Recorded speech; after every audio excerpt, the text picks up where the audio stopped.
Hello there, it's Valerie Ling here, clinical psychologist, and also speaking to you in my role as the director and founder for the Center for Effective Living, which is a psychology and wellness practice in Gordon.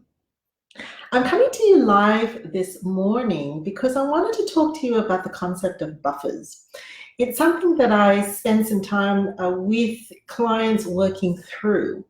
Buffers basically are the space, the physical as well as resourcing space that we can build around ourselves for when stuff happens that we do not predict for. That has been my world for the last couple of weeks in terms of just things happening that you think, gosh, if I could plan for all of this, I would have been much better resourced. But of course, this stuff doesn't happen at a time when you can plan for things, right? So you've just got to basically do the best you can. And as I was driving home yesterday, I was very conscious of a thought process that was going through my mind. Basically, I had recognized that I had reached the end of my limits with regards to whatever tanks that I had filled up were dangerously coming to a low. So, things like self-care, relationships, your own sense of rest and restoration, all of those things. Now, not because they cannot be restored, but because there's too much going on in my world right now that I can't actually find space to actually do the things that I need to do.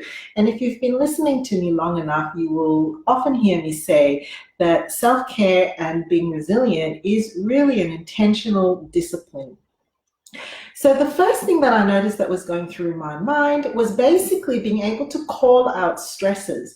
Now, if you've had any idea into the kinds of stresses that Australians experience, and you know what the top 5 are, any kind of change and transition, whether it's work or school or relationships or family, our health, our mental health, they are the call it factors. If that's happening in your world, then you are bound to be experiencing high levels of stress. Number one, just know the categories of stress most people encounter and don't minimize it.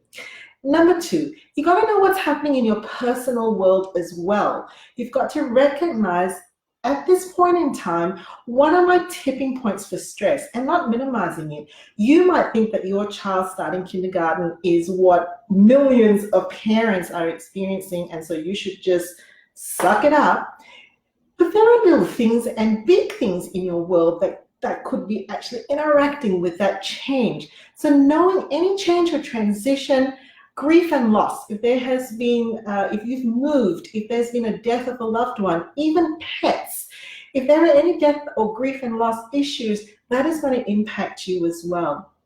And finally, knowing also your physical stresses, what's going on. You know that ache and pain that you've just been putting up with for the last 6 months? Well, that actually takes up resources because you're constantly battling with that. So the first thing is being able to recognize the stresses and being able to factor in the compounding effect of stress. The second thing that I recognized that was going through my head yesterday was basically, where am I going to deploy the buffers? Where are the buffers so that I can give myself physical, mental, and emotional space to recalibrate?